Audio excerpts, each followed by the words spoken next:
전문가 함께 연결해서 필식 전략으로 이어가도록 합니다. 안녕하세요. 네, 안녕하십니까. MTNW 출신 김도영입니다. 청송촌놈님과는 다른 시황관을 얘기를 해주셨죠. 누누이 하락에 대비하자라고 얘기를 하셨는데 이렇게 빠질 줄 알았으면 그때 더 귀 기울여서 들을 걸 그랬어요. 그나저나 전문가님, 지지선 얼마라고 생각을 하십니까? 네, 그 부분까지 정확하게 답변을 드리겠습니다. 지난주에 제가 금리에 대한 선제적인 공격 부분이 이벤트성으로 금요일 날 올라갈 것이다. 그런데 이미 그 부분을 가지고 코스닥, 코스피, 인버스에 대한 두 배수짜리 매수 타이밍을 잡아드렸거든요.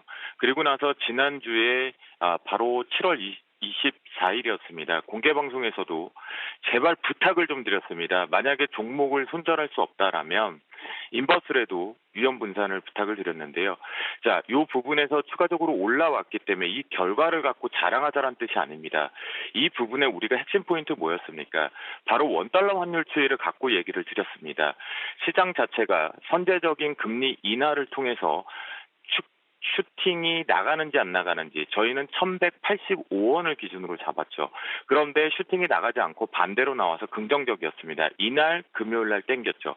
그리고 제가 이번 주 주초 구간이 매우 중요합니다라고 하는데 원달러 환율 추이가 여러분들이 보시는 바와 같이 계속 올라가고 있습니다. 아직 다행히 1185원을 넘어서 1186.70, 그러니까 이 갭 부분들에 대한 의미를 부여할 수 있는 자리를 아직은 지지 테스트로 눈치를 보고 있는데요. FOMC 부분에 대해서 금리 결정문, 채권과 연동돼서 보겠죠.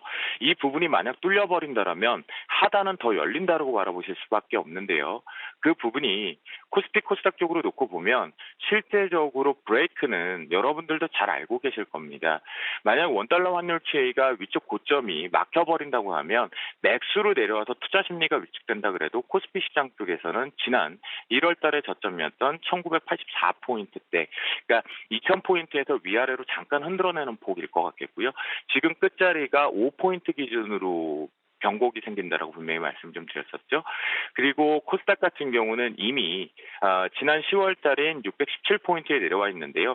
이게 어떤 형성이 되어 있냐면 지금 현재 590포인트에 대해서 파생적인 해지가 하나 걸려 있습니다. 그리고 위쪽 상단이 아쉽게도 저는 올라가는 때 분명히 돌파 안착이 필요하다라고 하는데요.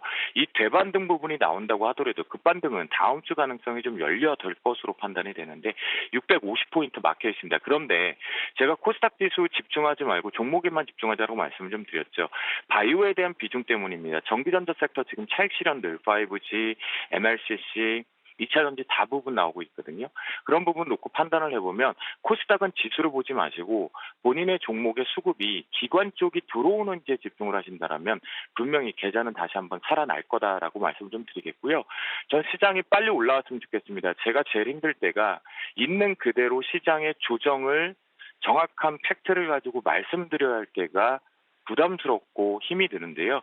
이제 바닥은 곧 나올 겁니다. 이번 주 목요일이 최종 분수령이 될 거니까요. 다시 한번 원달러 환율 추이 쪽에서 이 부분이 뚫려 나가는지 최고점 부분은 여기를 보셔야겠죠.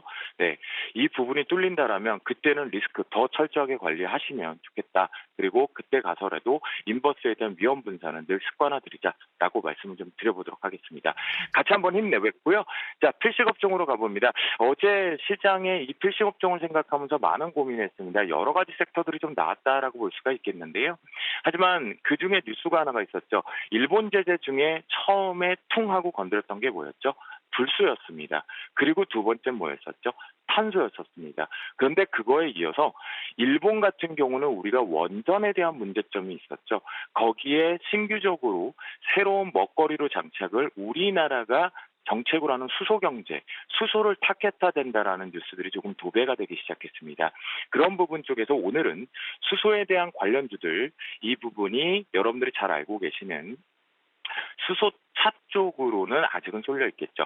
이 수소 경제, 우리나라는 2030년까지 최고로 맥스로 올려놓겠다라고 했습니다. 그 부분에서 대장주 역할을 하고 있는 자동차 부품주하고 엮어서 보겠습니다. 어제 같은 경우는 자동차 부품주가 아주 견고했거든요. 제가 애프터마켓 쪽에서의 추가 매출 추이가 있다라고 했죠. 자, S&T 모티브 시장 때문에 윗꼬리를 좀 달리고 내려왔을 뿐이다라고 보시면 좋겠고요. 역시나 지금 시장의 변동 부분이 있지만 위아래 진폭을 놔두고 이렇게 등배입니다. 대략적으로 한 4만 6천 원대에서 4만 8천 원 밴드 속에서 놓고 5만 원이 돌파 나그는지 한번 보자라고 말씀 좀 드리겠고요. 작은 종목 쪽에서는 S물을 언급을 드리겠습니다. 지금 앞부분에서는 수소 관련돼서 긍정적으로 차트가 만들어지고 있는 것들을 캔들이 만들어지고 있는 것들을 언급을 드리니까요.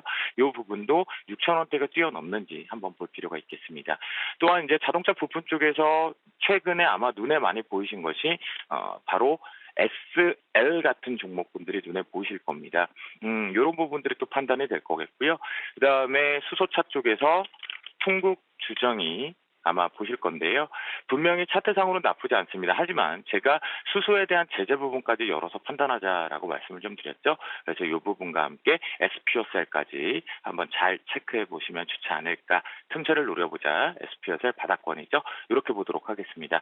마지막 필식 종목으로 넘어가 보면요. 앞에서 언급드렸던 자동차 부품주와 수소 쪽 부분까지 열어서 보자라는 관점에서 SL을 언급을 좀 드려보도록 하겠는데요.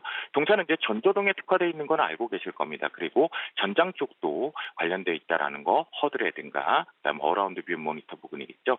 어제 시장이 그렇게 위축됐음에도 불구하고 잘 견고하게 지켜주었다라는 건 긍정적으로 보시면 좋겠고요.